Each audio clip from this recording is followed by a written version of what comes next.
Sağdaşlar, yaxşımısınızlar? Bizim o saat so'zlayotgan darsimiz bo'lsa, kompyuterning xizmat prinsipi. Endi biz oldingi soatlik darslarimizda kirgizish, chiqarish uskunalarini o'rganib o'tgan to'q. Undan boshqa kompyuterning qattiq detal sistemalardan saqlag'ich, hisoblag'ich, kontrollag'ich degandeklarni amalni o'rganib o'tgan to'q. Bularning rollarini tartib so'zlab o'tgan to'q. Endi kompyuterning xizmat prinsipi. Endi kompyuter qanday xizmat qiladi degan gapda bu. Bu yerda bu sonboch ko'rsatilgan bo'yicha qarab o'tsak, kirgizish uskunasi. Bu yerda tug'an birinchisi kirgizish uskunasi. Endi kirgizish uskunasidan biz sonliq ma'lumotlarni kirgizgandan keyin bu berib ma 3 uskunaga boradi. Ya'ni saqlag'ich saqlab berdi. Biz kirgizgan sonliq ma'lumotlarni.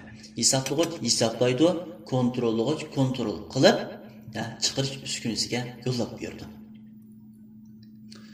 Bu yerga eng oxirgi bo'lsa chiqarish uskunasi. Endi biz bu yerda ko'rsatilgandek mana oddiy tug'un bilan bu kompyuterning xizmat prinsipi unchalik oddiy emas, lekin prinsip ko'rsatilmasa mushohada bo'ladi. Kirgizish uskunasi orqali biz uchurlarni kirgizdik, sonliq ma'lumotlarni saqlag'ich saqlab berdi, hisoblag'ich hisobladi, kontrollag'ich saqlag'ich saqlagandan keyingi hisoblab bergan chiqarish uskunasi hisoblab bergan sonliq ma'lumotlarni chiqarish uskunasi orqali biz ko'rsatib berdi degan gap. Masalan, men malayani tuzib, bu yerda ko'z surat kelib ekranda qilib ishlayapman. Buni ekran menga ko'rsatib beryapti. Bu da nima? Chiqarish uskunasi. Ya'ni misol kompyuterning xizmat prinsipi bo'yicha, bo'yicha xizmat qildi degan gap. Endi qaraydigan bo'lsak, kompyuterning asosiy iqtidor ko'rsatkichi. Asosiy iqtidor ko'rsatkichi.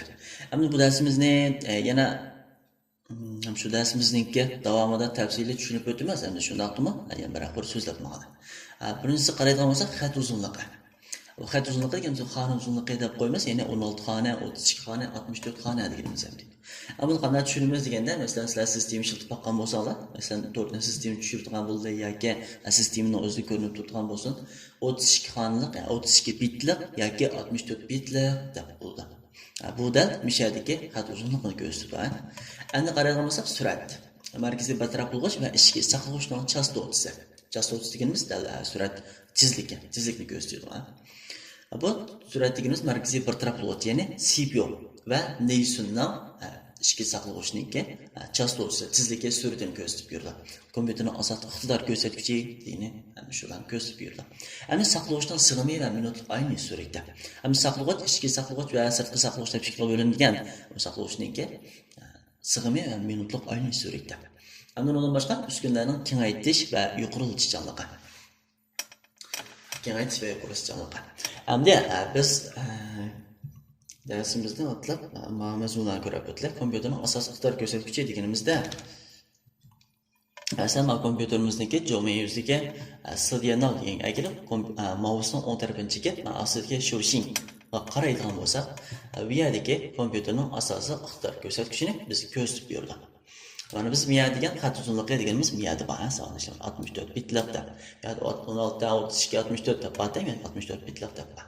Ham buni qaraydigan bo'lsak, bu kompyuterimizdagi asosiy iqtidor ko'rsatkichi, ya'ni boshqa sistema uchurlarni deb baliq uchurlarini biz ko'rsatib berdi. Ham qaraydigan bo'lsak, Windows Bamban, Chia Bamban korxona nusxasi 2019 yillik narsari, Windows 10 ishlovchi sistemasi, Windows 10 ishlovchi sistemasi.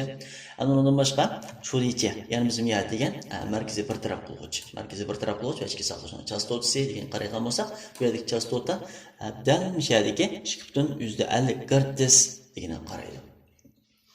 Ya'ni minutlik, sekundlik ayrilish suratda. Endi undan boshqa qaraydigan bo'lsak, mendagi saqlag'ichning sig'imi deydi. RAM, ya'ni Neysun ichki saqlag'ichning sig'imi 8G. 8G Neysun bor demakchi-da bunda. O'rlashtirilgan anjona Neysun 8G, o'rlashtirilgan Neysun 8G. Endi 64 bitlik Liu Shui Sazo Shitong. 64 bitlik mashg'ulot sistemasi. Shularni ko'rsatadi.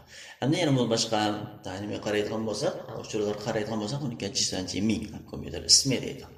Bu ismni biz qanday o'zgartirib olamiz? Miyada biz sistem boshlangandan keyin biz avtomatik ism qo'yib chiqadi. Undan bilsa biz o'zgartirib olsak bo'ladi. Undan boshqa men asli qaraydigan bo'lsak, Windows G4. Mesela biz Windows sistemini qo'shilgandan keyin Windows 10 sistemini qo'shilgandan keyin buni G4 ya'ni aktivlashga to'g'ri keladi. Mesela buniki G4 kompyuter va yoki aktivlaydigandan buniki nomerlari bo'ladi. Shuni selab yoki aktivlash detal orqali buni aktivlasak bo'ladi. Andan normal ishlatarimiz. Mesela buni aktivlamagan holatda ba'zi iqtidorlari cheklanma uchraydigan bir ahvollar bo'ladi. Kompüterin asaslı iqtidor ko'rsatkichini ana shu yerdan ko'rib olsak bo'ladi degan. Ammo bu kompüterin asaslı iqtidor ko'rsatkichini u yerda ko'rib bo'lmaydigan uskunlarning kengaytirish va yuqorilishchanligi. Buni qaraydigan bo'lsak, ham uskunlarning kengaytirish va yuqorilishchanligi deganimiz, masalan biz asosiy apparatdagi, masalan juban, asosiy taxtadagi uskunlarni yana boshqa, masalan kompüterimizning o'zida shenka, ya'ni duli shenka, bunda boshqa qo'shimcha chiqadigan ko'rsatish kartasi bo'lmagan taqdirda o'zining jichan shenkasi chiqadi. Ya'ni jubanda ko'rsatish kartasi o'rnashtirilgan holatda bo'ladi. Lekin biz yana shenka chetib ishlatamiz degan gap. Bu yana uskunlarning kengaytirish va yuqorilishchanligi. Masalan, o'ziningki shenkasi tuvan bo'lsa, biz yana yuqori shenka qo'shib ishlasak bo'ladi. Masalan, Neysun'ninki odatda 2.4 kuch yuqori bo'ladi. Uningga biz sen Neysun odatda 1G, 2G, 4G, 8G degandek iborat shu 4 xil bo'ladi Neysun. Masalan, bizning kompyuterimizda 4G lik Neysun numarasi chiqqan bo'lsa, uningki yana bir eg'izga biz 4G lik Neysundan birini selib, bu 8G Neysun qilib ishlasak bo'ladi. Va yoki 8G lik Neysundan ikkini selib, 16G lik Neysun qilib ishlasak bo'ladi degan gap. Bu da uskunlarning kengaytirish va yuqorilishchanligi. Kompüterin asaslı iqtidor ko'rsatkichi haqida so'zlaydigan mazmunlarimiz oxirlashdi.